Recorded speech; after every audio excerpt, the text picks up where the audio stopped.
Selamat siang. Assalamualaikum warahmatullahi wabarakatuh. Shalom, salam sejahtera untuk kita semua.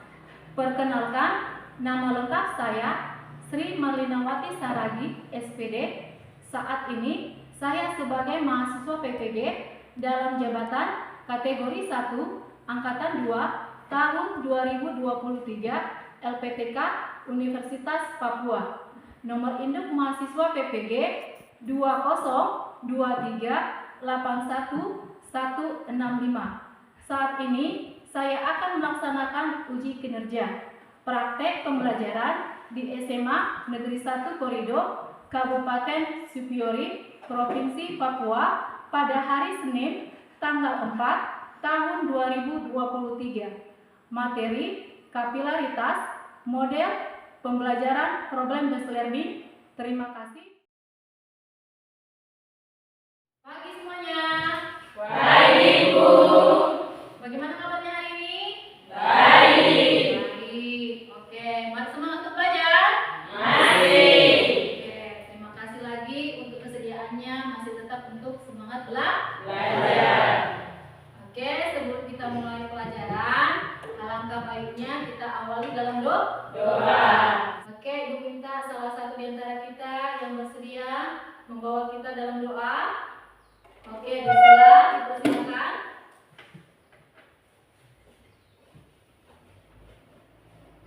Teman-teman, kami menyanyikan selamat pagi Tuhan. 1, 2, 3. Selamat pagi Tuhan, satu terima kasih. Tuhan pelajari kami setiap hari. Matahari bersinar dan burung bernyanyi, bertambah-tambah indahnya. Teman-teman, mari kita bersatu dengan berdoa mulai. Bapa kami yang di surga, kami mengucap syukur atas perlindungan anak Yesus Kristus. Amin. Amin. Terima kasih dipersilakan dulu. Baiklah, sebelum kita mulai pelajaran, Ibu cek dulu kehadirannya ya. Semuanya hadir? Hadir. Ada yang izin? Iya. Ada yang apa? Iya. Oke, baiklah. Kalau boleh ditingkatkan terus kehadirannya ya. Iya. Bisa semuanya? Bisa. Bisa semuanya? Bisa. Oke. Ibu terima kasih lagi buat kalian masih bisa untuk tetap semangat menerima pelajaran Ibu hari ini. Sebelum Ibu menyampaikan pelajaran hari ini, Ibu mau tanya dulu pelajaran minggu lalu. Minggu lalu kita belajar tentang mengenai apa? Ada yang bisa? Oke, Martin. Materi minggu lalu yaitu mengenai hukum Paskal. Hukum Paskal adalah suatu tekanan yang diberikan zat cair dalam ruang tertutup dan diteruskan ke segala arah. Oke, beri aplaus dulu Martin. Oke, jadi untuk hukum Paskal itu bunyinya bagaimana? Hukum Paskal. Tekanan yang diberikan oleh zat cair dalam ruang tertutup akan diteruskan ke segala arah. Itu untuk mengenai apa? Hukum Paskal. Itu materinya untuk mengenai hukum Paskal. Apa dari hukum Paskal itu kira-kira contoh dalam kehidupan sehari-hari? Apa? Ada yang masih ingat?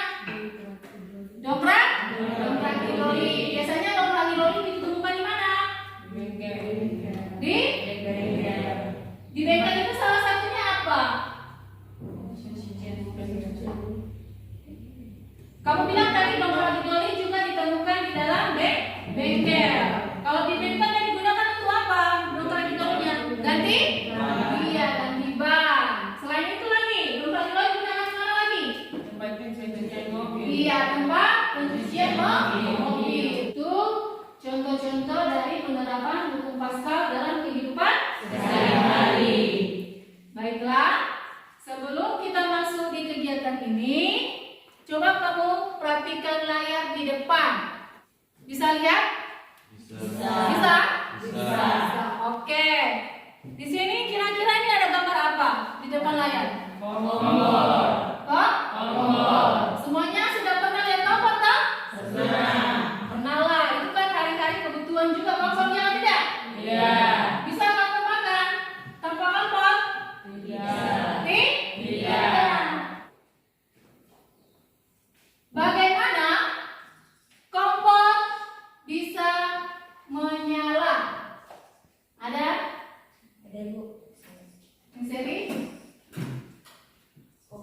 menyala karena ada bahan bakarnya. Bahan bakar yang sering digunakan untuk kompor adalah minyak tanah dan gas. Oke, beri aplaus dulu untuk Pak Menteri. Ya, jadi dari soal ini bagaimana kompor bisa menyala? Kompor bisa menyala karena adanya bahan bakar. Bahan bakarnya itu apa? Minyak tanah. Selain kompor, mungkin dari daerah sini masih ada pakai kayu? Masih ya? Masih. Oke, baiklah. Jadi bagaimana kompor bisa menyala? Kompor bisa menyala karena adanya bahan bakar. Bahan bakarnya itu salah satunya contohnya adalah minyak tanah. Ya tidak? Oke. Ibu mau tanya lagi. Energi minyak tanah itu dari mana? Energi kimia. Energi? Energi kimia. Jadi ingat, minyak tanah itu terbuat dari energi kimia. Jadi sebelum kita masuk di materi ini, kamu perhatikan yang harus kita capai itu. Yang pertama itu judulnya adalah materi hari ini mengenai kapabilitas. Untuk kompetensi dasar yang akan kita capai itu ada dua. Yang pertama, menerapkan hukum-hukum fluidostatis dalam kehidupan sehari-hari. Yang kedua, merancang dan melakukan percobaan yang memanfaatkan sifat-sifat fluidostatis. Berikut presentasi hasil percobaan dan pemanfaatannya sehari-hari. Itu untuk kompetensi dasar yang kita capai. Sedangkan untuk indikator pencapaian kompetensinya, di situ ada 5. Yang pertama, yang nanti kamu capai untuk indikatornya, menemukan besaran-besaran konsep gejala kapilaritas. Yang kelima, mempresentasikan hasil eksperimen mengenai adanya gejala kapilaritas yang terjadi dalam kehidupan sehari-hari. Itu untuk indikator pencapaian kompetensinya. Sedangkan untuk tujuan pembelajaran kita hari ini yang harus akan kamu capai, yang pertama, peserta didik dapat menemukan besaran-besaran konsep gejala kapilaritas. Yang kelima, peserta didik dapat mempresentasikan hasil eksperimen mengenai bukti adanya gejala kapilaritas yang terjadi dalam kehidupan sehari-hari. Sebelum kita melanjutkan kegiatan di materi kapilaritas, Ibu akan memberikan tes awal di mana Ibu akan melihat kemampuan kamu pada pertemuan minggu lalu. Bisa semuanya? Bisa semuanya? Bisa. Masih semangat untuk belajar? Masih. Ya. Oke, baik. Ibu akan berikan di sini soalnya. Waktunya 5 menit saja. Jangan lupa tulis nama, tulis kelasnya.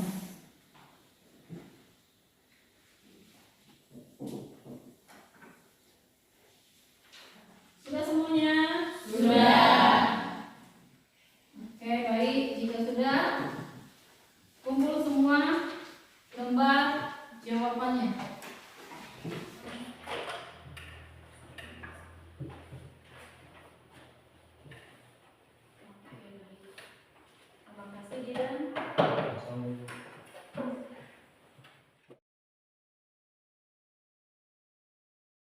Untuk selanjutnya, untuk materinya yaitu mengenai apa tadi? Kapilaritas. Kapilaritas. Oke. Sebelum kita masuk mengenai kapilaritas, kamu perhatikan layar yang di depan ini. Ibu memberikan sebuah video. Video pengamatan mengenai terjadinya kapilaritas. Perhatikan semuanya. Dari video tersebut, gelas yang mana? Nah, yang mana?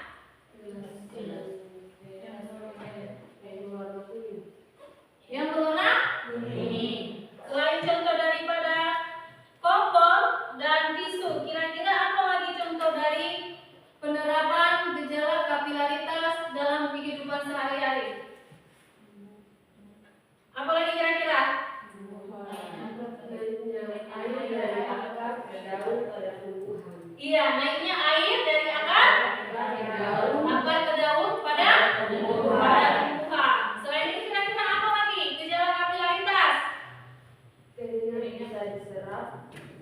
Pakaian. Iya, keringat bisa diserap oleh pakaian. Selain itu apa lagi? Tisu. Ya tidak? Kalau tisu digunakan biasanya untuk apa? Untuk apa nih? Keringat. Baiklah, perhatikan di sini untuk video selanjutnya mengenai penerapan kapilaritas. Assalamualaikum warahmatullahi wabarakatuh. Baik teman-teman semuanya, kepada yang terjadi di channel Kriya. Baik teman-teman, semoga kalian paham tentang konsep kapilaritas yang sudah kita bahas hari ini. Nah, jika belum, silakan diulangi untuk menyaksikan videonya kembali. Jika sudah, silakan lanjut ke materi berikutnya. Baik, untuk materi hari ini tentang kapilaritas, cukup sekian. Wassalamualaikum warahmatullahi wabarakatuh. Oke, sudah semuanya? Sudah. Itu mengenai dari hasil video. Ya tidak? Jadi salah satu contoh dari penerapan kapilaritas itu ada pada sumbu kompor. Ya tidak? Ya tidak? Tidak mungkin kompor bisa menghasilkan api jika tanpa adanya bahan bakar. Bahan bakarnya itu apa? Minyak tanah. Jadi yang mengalami peristiwa kapilaritas ini adalah pada sumbu kompor. Air yang merembes atau menjalar kepada sumbu kompor, makanya kompor tersebut dapat menyala. Kapilaritas adalah peristiwa naik, ya tidak? Peristiwa naik atau turunnya permukaan cair. Melalui apa? Melalui perantara. Perantaranya itu seperti apa saja tadi? Air.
Silakan.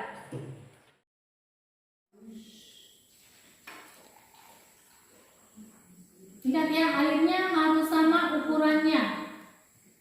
Lihat tingginya. Tingginya air harus sama dengan permukaan gelas satu dengan gelas yang kedua.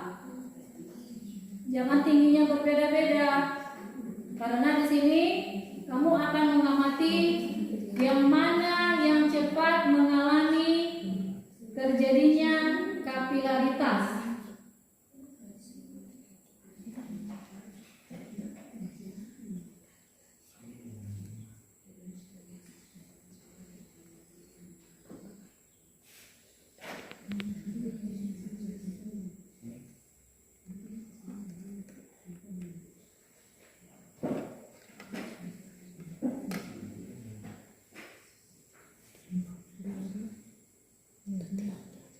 Perhatikan semua langkah-langkah yang ada di LKPD.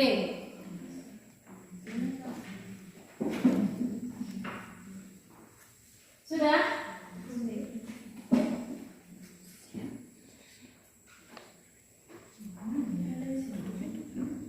Kelompok 1 tinggal menunggu gejala terjadinya kapilaritas.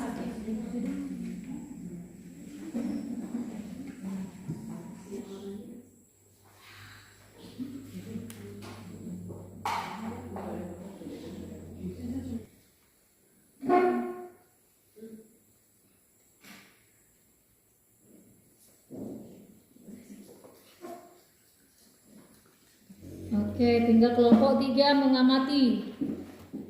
Yang mana di sini yang paling cepat terjadinya kapilaritas.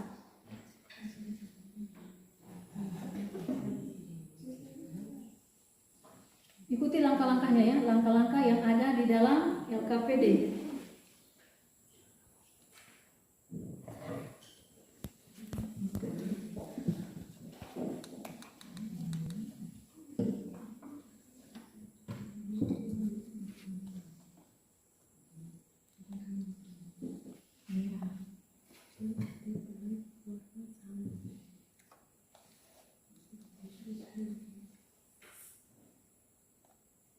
Oke, yang mana situ yang paling cepat? Yang biru. Yang biru. Berarti yang gelas bagian C, yang berwarna biru, yang mengalami perubahan kapilaritas paling cepat. Paling cepat. Oke, perhatikan semuanya. Dari kedua gelas tadi, yang paling cepat mengalami kapilaritas tadi warna apa? Biru. Kalau kedua warna digabungkan, berarti dia berubah menjadi warna apa? Hijau. Bisa ya? Bisa semuanya ya? Bisa. Diskusi percobaan eksperimen kelompok 1. Ya baik, terima kasih atas waktu yang diberikan kepada kami kelompok 1. Kami akan presentasikan hasil diskusi kami. Pertanyaan, kenapa air bisa naik ke atas tisu? Air merambat di kertas tisu melalui proses yang disebut aksi kapilaritas. Kesimpulan yang kami ambil, semakin kecil pipa, semakin besar kenaikan atau penurunan zat cair. Dalam pipa kapiler, air akan naik, tetapi raksa akan turun. Kohesi adalah gaya tarik-menarik antara partikel-partikel dari zat yang sama, sedangkan adhesi adalah gaya tarik-menarik atau partikel-partikel dari zat yang berbeda. Persamaan rumus kapilaritas adalah H sama dengan tegangan permukaan kali sudut kontak dibagi massa jenis dikali percepatan. Mungkin dari teman-teman ada yang mau bertanya? Apa penyebab terjadinya peristiwa kapilaritas? Saya akan menjawabnya.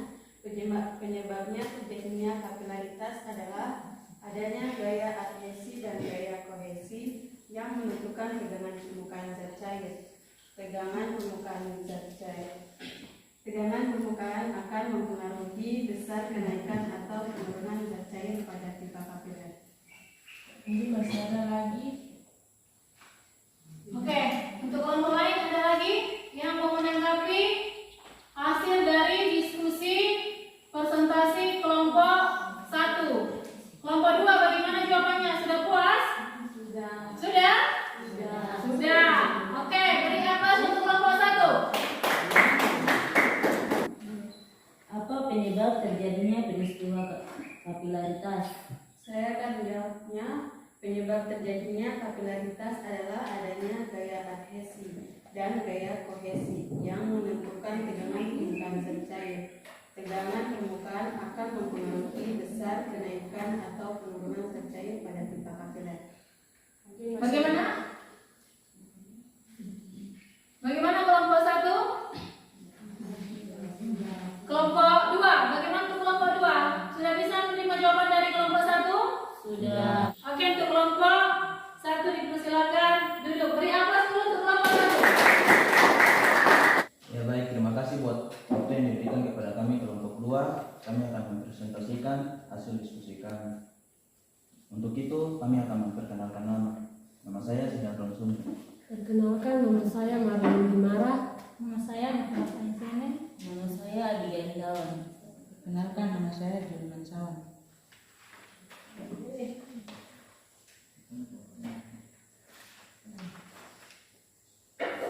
Di sini alat dan bahan yang kami gunakan untuk praktek kapilaritas. Yang pertama 3 buah gelas bening, yang kedua pewarna makanan biru dan kuning, yang ketiga air, yang keempat 3 lembar tisu. Kesimpulan yang kami ambil yaitu semakin kecil pipa semakin besar kenaikan atau penurunan zat cair. Dalam pipa kapiler air akan naik tetapi raksa akan turun. Kohesi adalah gaya tarik menarik antara partikel-partikel dari zat yang sama, sedangkan adhesi adalah gaya tarik menarik antara partikel-partikel dari zat yang berbeda. Contoh-contoh gejala kapilaritas dalam kehidupan sehari-hari. Yang pertama, naiknya minyak pada sumbu kompor. Yang kedua, keringat bisa diserap oleh pakaian ataupun tisu. Yang ketiga, air hujan terserap tanah. Dan yang keempat, naiknya air dari akar ke daun pada tumbuhan. Dalam Ya baik, mungkin dari kelompok 1 dan kelompok 3 ada yang ingin bertanya. Apa keuntungan gejala kapilaritas dalam kehidupan sehari-hari? Terima kasih atas pertanyaannya. Saya akan menjawab pertanyaan. Keuntungan gejala kapilaritas dalam kehidupan sehari-hari diantaranya yang pertama, naiknya minyak tanah pada sumbu kompor. Yang kedua, keringat bisa diserap pakaian. Selain pakaian, tisu juga dapat menyerap keringat. Yang ketiga, air hujan terserap tanah. Yang keempat, naiknya air dari akar ke daun pada tumbuhan. Mungkin dari teman kelompok ada yang ingin bertanya lagi. Pertanyaan saya, kenapa kapilaritas penting dalam tanaman? Jawabannya, tanaman merupakan makhluk hidup yang dapat membuat makanan sendiri. Tetapi tanaman juga semua membutuhkan air selama proses pertumbuhan untuk bertahan hidup. Oleh karena itu, peristiwa kapilaritas sangat berpengaruh pada proses pertumbuhan. Oke, bagaimana kelompok 3 atas jawaban dari kelompok 2? Jelas? Oke, beri aplaus untuk kelompok 2. Ya baik, terima kasih atas kesempatan yang diberikan kepada kami kelompok 3. Pertama-tama kami akan memperkenalkan diri. Nama saya Injil Wakris. Nama saya Veronica Korwa. Nama saya Jordan Koru. Nama saya Fitri Afias. Nama saya Magdalena Rizal. Ya, di sini kalau saya akan membacakan hasil diskusi kami. Waktu saya berikan. Jadi pertama-tama alat dan bahan yang kami gunakan yaitu yang satu 3 buah gelas bening, yang kedua pewarna makanan biru dan kuning, yang ketiga air, yang keempat 4 lembar tisu. Langkah-langkah percobaan: siapkan 3 buah gelas bening, lalu susun berjajar ke samping. Anggap gelas kiri adalah gelas A, gelas tengah adalah gelas B, dan gelas kanan adalah gelas C. Isi gelas A dan C dengan air, sedangkan untuk gelas B biarkan kosong. Pastikan air di gelas A dan C tingginya sama, seperti pada gambar. Yang ketiga, teteskan pewarna makanan kuning ke gelas A, lalu aduk merata hingga warna air berubah menjadi kuning. Lakukan hal yang sama pada gelas C, tapi kali ini gunakan pewarna makanan biru, sehingga air di gelas C berubah warna menjadi biru. Selanjutnya, buatlah 2 gulungan tisu, lalu celupkan salah satu gulungan tisu di gelas A dan celupkan gulungan tisu lainnya di gelas C. Kemudian letakkan ujung atas kedua tisu tersebut hingga tersampil di sisi gelas B. Sekarang kamu hanya tinggal menunggu beberapa saat hingga terjadi perubahan. Pertanyaannya, yang pertama, kenapa air bisa naik ke atas tisu? Jawabannya, air merambat di kertas tisu melalui proses yang disebut aksi kapilaritas. Kertas tisu terbuat dari serat, sehingga air dapat berpindah di sela-sela serat kertas. Celah di tisu bertindak seperti tabung kapiler dan menarik air ke atas. Itu sebabnya air dapat naik dari akar tanaman menuju ke daun-daun. Pertanyaan nomor 2, gelas yang berisi apa yang mengalami peristiwa kapilaritas yang paling cepat? Jawabannya, gelas yang berisi zat cair berwarna biru yang mengalami kapilaritas paling cepat dibandingkan gelas yang berisi zat cair berwarna kuning. Pertanyaan yang ketiga, mengapa benda cair dapat meresap ke selebar tisu atau kain?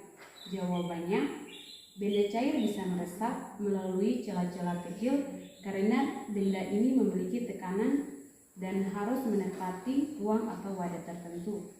Pertanyaan yang keempat, apa gejala yang dapat muncul dari perubahan wujud benda cair? Jawabannya, perubahan benda cair juga bisa memunculkan gejala-gejala lain seperti perubahan warna, rasa, dan muncul aroma atau bau tertentu. Kesimpulannya, kapilaritas: semakin kecil pipa, semakin besar kenaikan atau penurunan zat cair. Dalam pipa kapiler, air akan naik, tetapi rasa akan turun. Kohesi adalah gaya tarik menarik antara partikel-partikel dari zat yang sama, sedangkan adhesi adalah gaya tarik menarik antara partikel-partikel dari zat yang berbeda.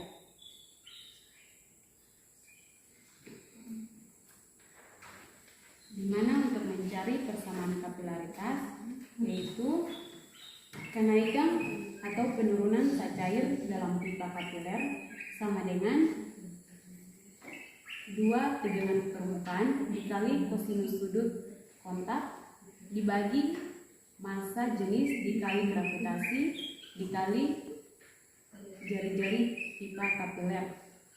Contoh-contoh kapilaritas dalam kehidupan sehari-hari yaitu yang pertama, naiknya air melalui akar ke daun pada tumbuhan.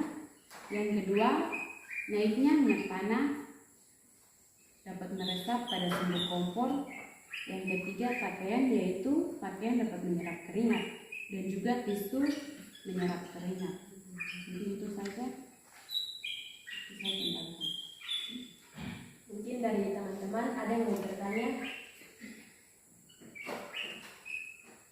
Penyebab naik dan turunnya permukaan air dan rasa pada pipa kapiler? Ya, terima kasih. Jawabannya adalah permukaan air dan permukaan air raksa yang mengalami kenaikan atau penurunan juga merupakan akibat tegangan permukaan.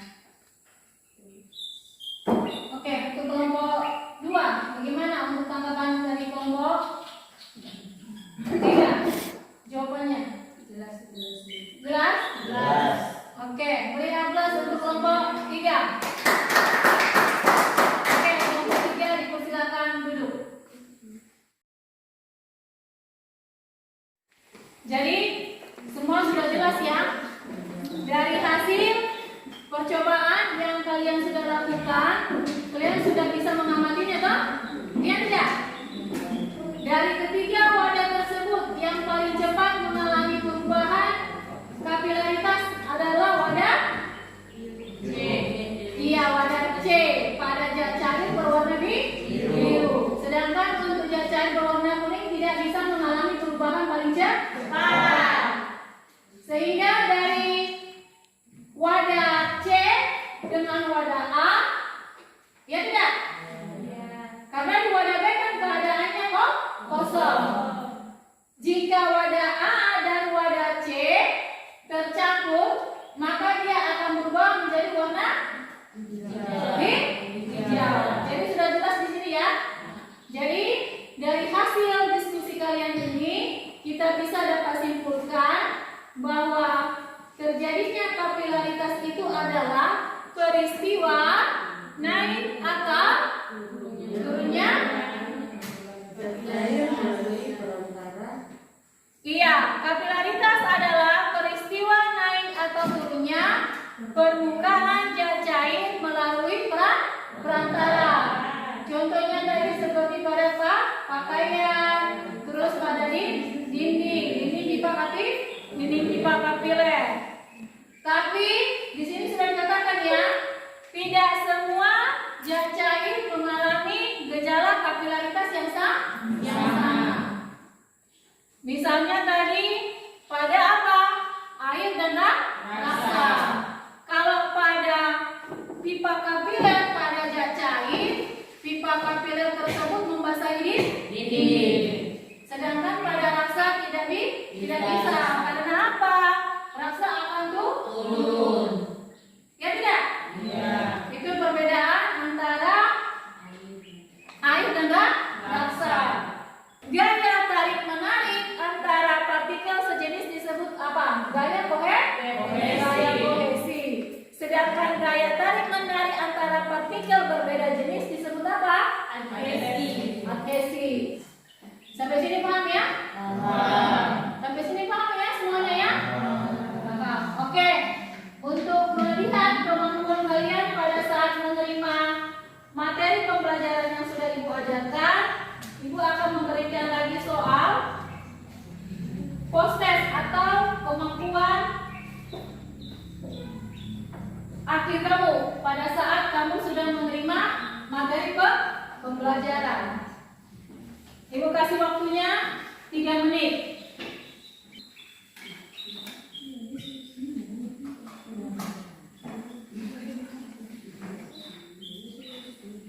Jangan lupa tulis nama, tulis kelasnya.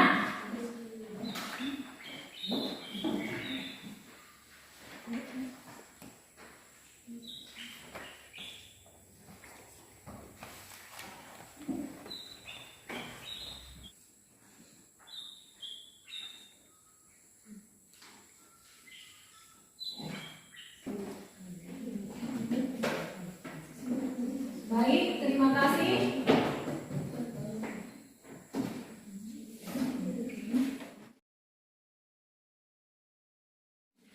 Selanjutnya, kalian sini akan merefleksi hasil dari apa yang sudah Ibu jelaskan tadi.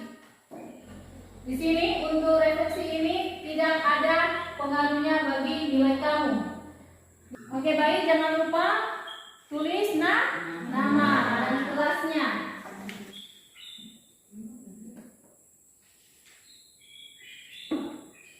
Baiklah, minggu depan kita akan masuk materinya itu adalah mengenai tegangan permukaan. Ibu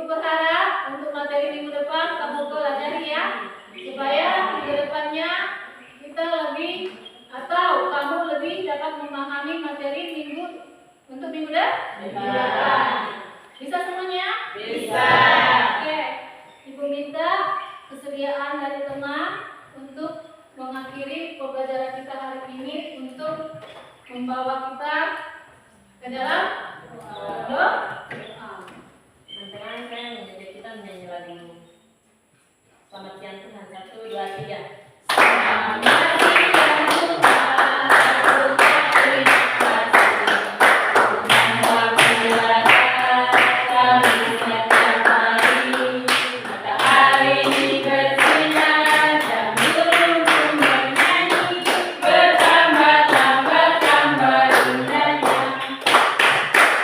Teman-teman, sebelum kita pulang sudah melakukan masing-masing, saya mengajak kita berdoa Bapa kami secara bersama-sama. 1, 2, 3. Bapa kami di surga, dikuduskanlah namamu, kerajaan kerajaan-Mu, jadilah kehendak-Mu di bumi seperti di surga. Berikanlah kami pada hari ini makanan kami yang secukupnya, dan ampunilah kami dosa-dosa kami, seperti kami mengampuni orang yang bersalah kepada kami. Dan janganlah membawa kami ke dalam pencobaan, tetapi bebaskanlah kami dari yang jahat, karena Engkau yang memiliki kerajaan dan kuasa dan kemuliaan sampai selama-lamanya. Amin. Oke, terima kasih Nusra buat kesediaannya untuk mengakhiri pelajaran kita hari ini. Oke? Silakan untuk ketua kelas.